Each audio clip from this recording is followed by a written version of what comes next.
Magandang araw mga ka-Express Info. Ang basketball ay hindi lamang laro ng pisikal na lakas at bilis. Ito rin ay laro ng determinasyon, teamwork at disiplina. Sa kabila ng mga hamon at pressure ng international stage, ipinapakita ng New Zealand All Blacks ang kanilang walang kapantay na dedikasyon at paghahanda sa pamamagitan ng paglabas ng kanilang full-strength lineup para sa nalalapit na qualifier laban ng Gilas Pilipinas. Ang pagbuo ng roster na ito ay hindi lamang tungkol sa pagpili ng pinakamahusay na mga manlalaro, kundi pati na rin sa pagpapakita ng strategic planning para makamit ang ultimate goal, ang maging top seed sa kanilang grupo sa FIBA Asia Cup 2025 qualifiers.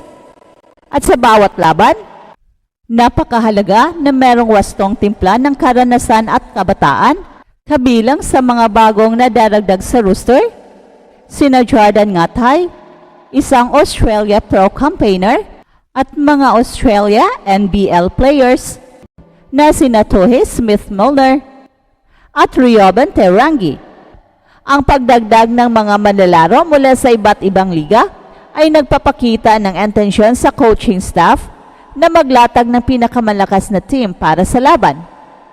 Well, hindi biro ang pressure sa international basketball, lalo na kung ang layunin ay hindi lamang basta manalo, kundi ang maging numero 1 sa kanilang grupo.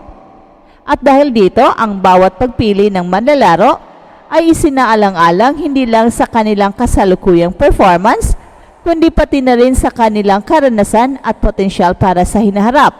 Bukod sa mga bagong call-up, nandoon pa rin ang mga manlalaro mula sa nakaraang November window. Kabilang dito ang 6 na manlalaro na sina Corey Webster, Taylor Britt, Walter Brown, Max Darling, Samu Ardenberg, at Kaya Isaac. Ang kanilang partisipasyon ay mahalaga, lalo na't ang kanilang karanasan laban sa Pilipinas noong November 21 sa Moa Arena, kahit na nagtapos ito sa score na 93-89 pabor sa Pilipinas, ay nagsilbing mahalagang learning experience para sa team.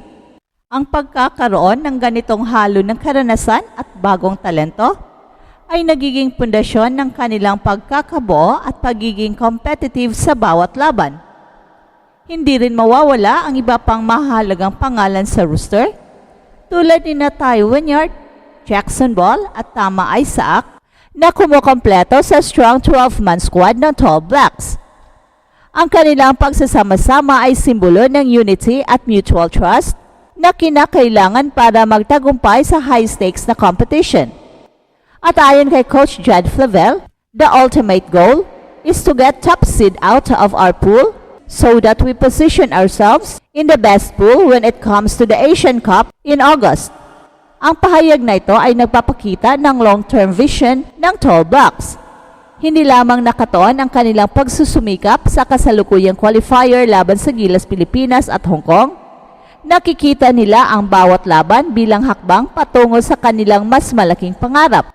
Ang mga salita ni Coach Flavel ay naglalarawan ng malinaw na direksyon sa kanilang team, kung saan ang bawat manlalaro ay may mahalagang papel sa pagtataguyod ng kanilang collective ambition.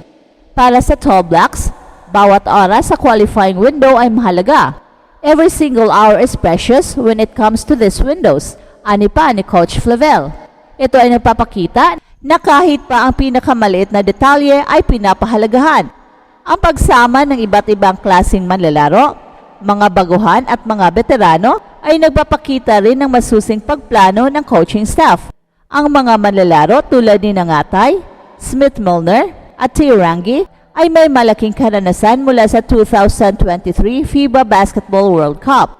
Well, sa kabilang banda, ang mga manlalaro mula sa November window ay nagdadala ng valuable lessons mula sa nakaraang laban.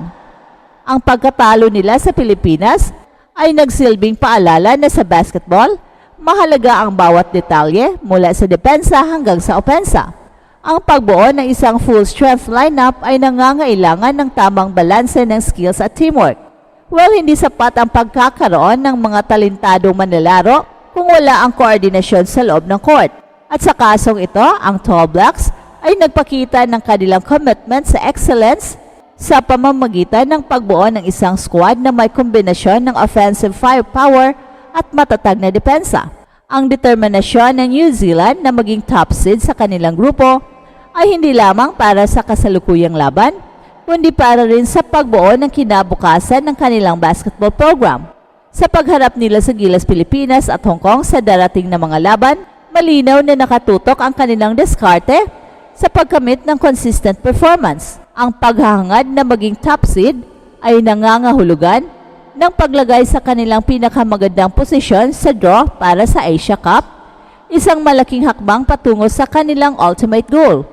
Ang strategic positioning na ito ay nagbibigay ng advantage sa kanila sa mas malaking tournament kung saan ang level of competition ay mas mataas. Well, hindi may kakaila na ang pagkakaroon ng full strength lineup ay nagbibigay ng malaking moral boost sa buong koponan. Ang bawat manlalaro ay nakadarama na sila ay bahagi ng isang elite group na handang harapin ang anumang laban. Sa pagharap sa Gilas Pilipinas, isang koponang kilala sa kanilang husay at determinasyon, kinakailangan ang masusing paghahanda at ang laban na ito ay magiging pagsubok hindi lamang sa kanilang skills, kundi pati na rin sa kanilang mental toughness. Ang Tall Blacks ay hindi basta-bastang nagpapadala, sila ay nagplano at nag-ensayo ng husto upang mapunan ang anumang kahinaan. Gayon din ang laban kontra Hong Kong ay isang pagkakataon para ipakita ng Tall Blacks ang kanilang consistency. Ang dalawang laban na ito ay magsisilbing batayan kung gaano kahanda ang team na harapin ang mas malaking challenge sa Asia Cup. At sa mas malalim na pagsusuri, makikita na ang desisyon ng Tall Blacks na gamitin ang full strength lineup ay isang strategic move na nakatuon sa pagbuo ng momentum. Bukod pa rito, ang success ng Tall Blacks ay nakasalalay sa kanilang kakayahan na mag-adapt sa iba't ibang uri ng laban. Sa bawat laro, iba't ibang hamon ang kinakaharap, mula sa mabilis na transition plays ng mga kalaban hanggang sa mahigpit na depensa na ipinapatupad nila. Ang kanilang training sessions ay nakatutok hindi lamang sa physical conditioning, kundi pati na rin sa pagbuo ng mental resilience. Hey, hey, hey! Attention mga kapatrol! Get ready for an epic giveaway!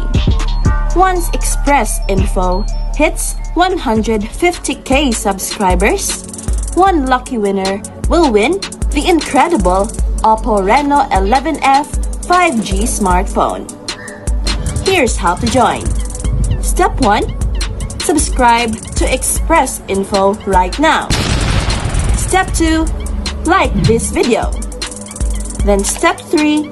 Comment anything good and positive about our idol Kai Soto. Super easy. Just subscribe, like, and comment.